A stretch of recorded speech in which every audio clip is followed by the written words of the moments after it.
تا حالا شده احساس کنی که زمین زیر پاهات تکون میخوره ولی شما هیچ دلیل علمی براش نمیبینی.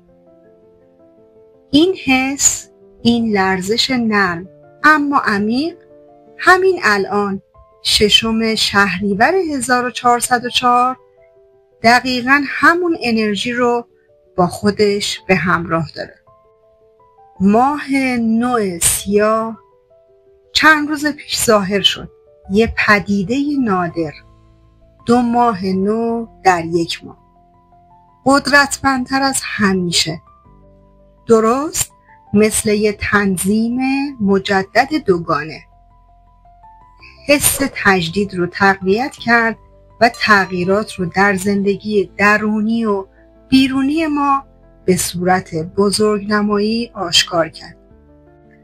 روزهای پس از این ماه نو درست مثل پس لرزه های پر انرژی هستند.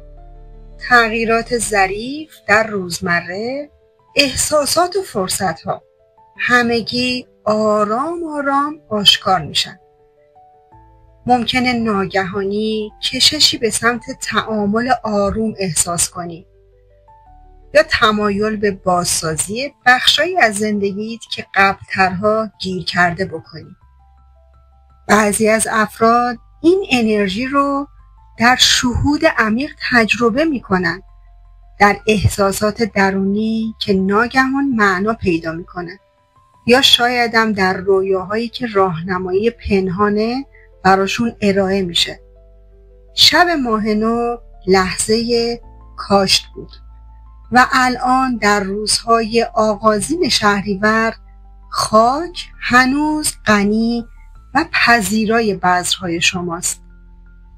اعمال و افکارتون همین الان سرنوشت بذرها رو شکل میده.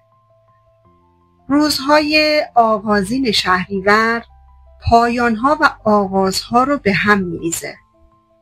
چیزایی بسته میشه. مثل آخرین صفحه کتابی که مدتها با اون همراه بودیم و همزمان جریان آرامی از آغاز چیزی تازه اما ناپیدا اتفاق میافته.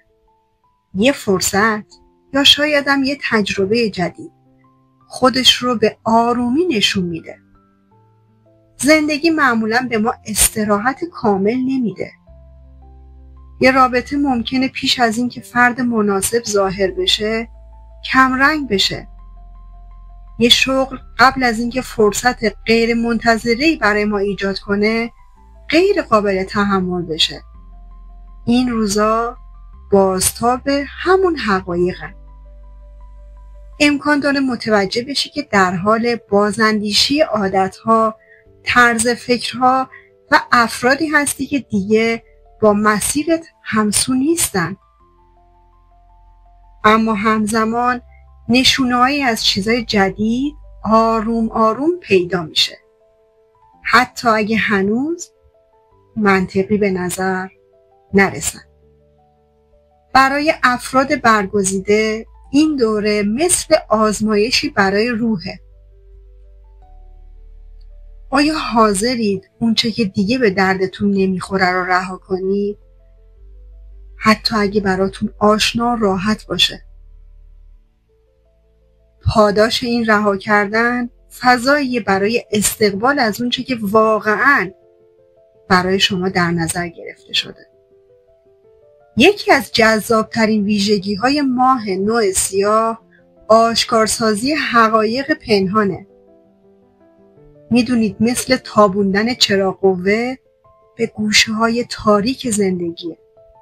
چیزایی که نادیده گرفتیم یا با سهل‌انگاری ازش فرار کردیم. حالا روشن و واضحن. این آشکارسازی‌ها همیشه پر سر و صدا نیستن. گاهی یه مکالمه ساده نیت واقعی کسی رو براتون نمایان میکنه. گاهی یه خاطره ناگهانی نگاه شما به گذشته رو عوض میکنه.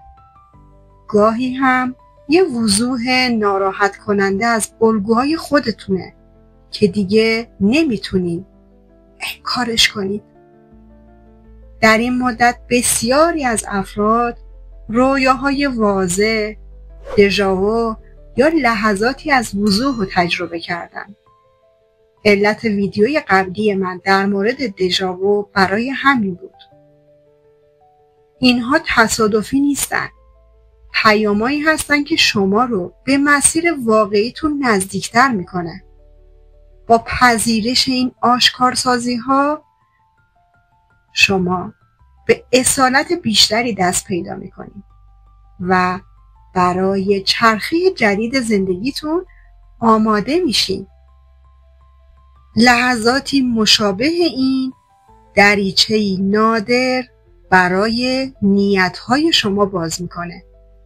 پنجره پر انرژی که در اون افکار و اعمال شما وزن بیشتری نسبت به حالت معمول دارن. جهان با دقت بیشتری گوش میده و آماده از هر چیزی رو که انتخاب میکنین براتون بزرگ نمایی کنه. پس نیتاتون رو با دقت و صراحت و شفاف توضیح بدین. ننویسین، بلند بگین، مراقبه کنید. هر نیتی که ریشه دار و صادقانه باشه قطعاً اثرش قوی تره. این پنجره رو مثل کاشت بذر در خاک حاصلخیزتر در نظر بگیر. اون چیزی که الان پرورش میدی شکل دهنده رشد آیندته. شما فقط منتظر تغییر نیستین، شما اون رو خلقش میکنین. و سرنوشت، زمانی که میشنوید سرنوشت شما تکون میخوره ممکنه کمی بترسید، اما این تکون سقوط نیست بلکه تغییر مسیر جدیده. جهان و دنیا شما رو داره به جلو هدایت میکنه و حلتون میده. با تکونایی که اولش آشفتن اما در واقع شما رو به مسیر اصلی میرسونه. روابط ممکنه که تغییر کنن. شغلها پاسخگو نباشن. هویت شما باز تعریف میشه و در لحظه ای همه چیز بی ثبات به نظر میرسه. ولی پشت این نوسان‌ها یه در تازه به سوی فرصت‌هایی که همیشه برای شما طراحی شده بود. میپرسید کلیدش چیه؟ اعتماد. به جای چسبیدن به امن‌ترین گزینه‌ها به تغییر اجازه بدین تا شما رو هدایت کنه. بپرسید این تغییر مرا به کجا میبره؟ این دوره کمتر درباره از دست دادنه. در واقع بیشتر درباره ورود به سطح بالاتری از هدفه. سرنوشت اصلاً اتفاقی نیست. سرنوشت پشت ساختارهاییه که الان داره فرو میریزه. اما به شرط اینکه شما شجاعانه بپذیریدش و خودتون رو با این جریان هماهنگ کنید.